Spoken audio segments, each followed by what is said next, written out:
Good morning, students. We are doing chapter 3rd, Nationalism in India. So we have discussed about what do you mean by nationalism. Then we have discussed the meaning of Satyagraha. Three Satyagraha which were organized by Mahatma Gandhi. That we have discussed. Then we have discussed about the Rowlatt Act. Rowlatt Act के बारे में discuss कर रहे थे. ये एक 1919 के अंदर एक ऐसा एक्ट बनाया ब्रिटिश गवर्नमेंट ने. इसके अंदर ब्रिटिश गवर्नमेंट ने क्या किया कि the people of India those who are doing protest against British government, they will be arrested and sent into jail without any trial for 2 years. So Mahatma Gandhi started Rowlatt Satyagraha 6 April 1919 को उन्होंने start किया Rowlatt Satyagraha against the Rowlatt Act. But he was arrested after 2 or 3 days. 9 अप्रैल के लगभग उनको arrest कर लिया गया. And after that what happened, one incident was और एक मैस्कर हुआ अमृतसर के अंदर, जलियांवाला बाग जगह है वहाँ पे. What happened in this 13 April 1919 को. What happened on 13 April 1919? 13 April it is a Baisakhi fair.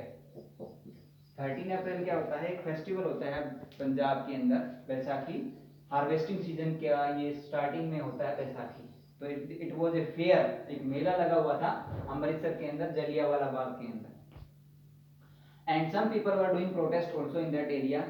So General Dyer, what he has done General Dyer, what he has done, he has come with some soldiers, कुछ सैनिकों के साथ में आए, and he has closed the exit door. उन्होंने क्या किया, जो एग्जिट डोर था उसको बंद करवा दिया and start firing, और फायरिंग करनी स्टार्ट करवा दी, जिससे क्या हुआ, वहां पे हजारों लोग मारे गए. So many people died or killed in this massacre. इस हत्याकांड के अंदर मारे गए, जलियांवाला बाग मैसेकर के अंदर मारे गए. तो दिस वाज द इंसिडेंट. ये इंसिडेंट क्या था? 13 अप्रैल 1919 को अमृतसर में people were gathered in that area for the fair. एक मेला लगा हुआ था, उसमें इकट्ठे हुए थे.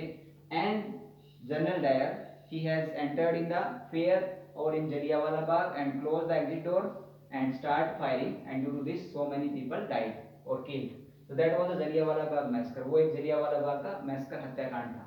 Now after this what happened? इस इंसिडेंट के होने के बाद में people of India became so much angry with British government. British government से बहुत ज्यादा नाराज हो गई. तो उसका कारण क्या हुआ कि एक लोगों ने मूवमेंट चलाने के लिए लोगों ने विरोध करना स्टार्ट कर दिया. बट उसके अंदर एक चीज और आ गई, खिलाफत मूवमेंट आ गई.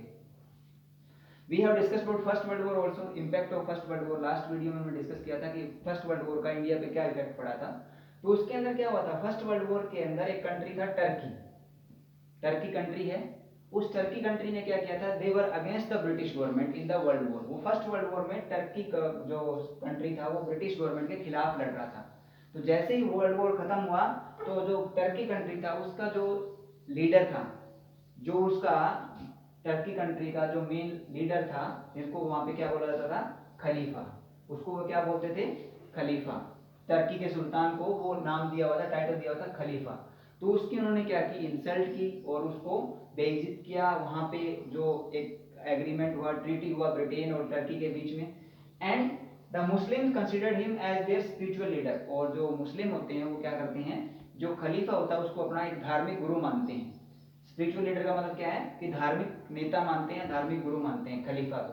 तो जब ये इंसिडेंट हुआ, जब ब्रिटिशर ने टर्की के खलीफा या सुल्तान की इंसल्ट की, उससे क्या हुआ कि जो इंडिया में मुस्लिम लोग थे, the people who were Muslim in India, they started movement. और उन्होंने नाम क्या दिया, खिलाफत मूवमेंट. खिलाफत का मतलब होता है किसी का विरोध करना.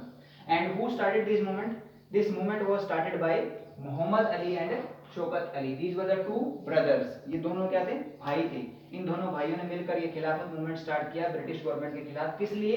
क्योंकि टर्की के जो सुल्तान थे उसकी इंसल्ट की थी ब्रिटिश गवर्नमेंट ने. तो इंडिया में भी किसका रूल था, ब्रिटिशर का था. दैट्स व्हाई दे प्रोटेस्ट और they start movement against the British government. और उसका नाम उन्होंने दिया खिलाफत मूवमेंट. और किया किसने था, Mohammad Ali and Shaukat Ali, two persons, they two brother. Now this Khilafat movement के बारे में डिस्कस कर लिया. Now Mahatma Gandhi started to make one more movement, non cooperation movement. Mahatma Gandhi ने प्लान बनाया कि हम एक नॉन कोऑपरेशन मूवमेंट करेंगे. What do you mean by non cooperation? Non cooperation का मतलब होता है कि कोऑपरेट ना करना. किसको?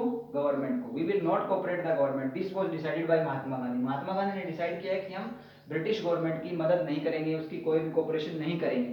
तो इसके लिए प्लानिंग बनाएगी. इसके लिए प्लानिंग बनाने के लिए क्या किया गया कि इसके कारण क्या थे, नॉन कोऑपरेशन मूवमेंट होने के लिए रीजन क्या थे. First, bad effects of first world war on India.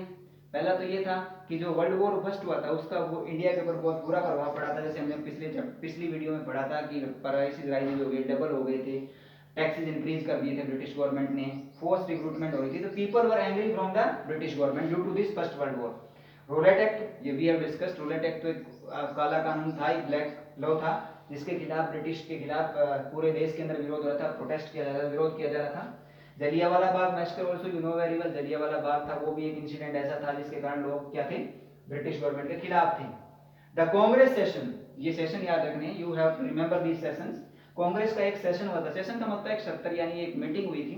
कहां पे हुई थी? एट नागपुर 1920 में नागपुर महाराष्ट्र के अंदर एक जगह है, वहां पे एक सेशन हुआ, मीटिंग हुई, और उस मीटिंग के अंदर क्या डिसाइडेड किया गया कि we will start the non cooperation movement. तो ये आपको याद रखना है कि कांग्रेस के कौन से सेशन के अंदर नॉन कोऑपरेशन मूवमेंट को स्टार्ट करने के लिए डिस्कशन हुआ था, तो that was Nagpur session in 1920।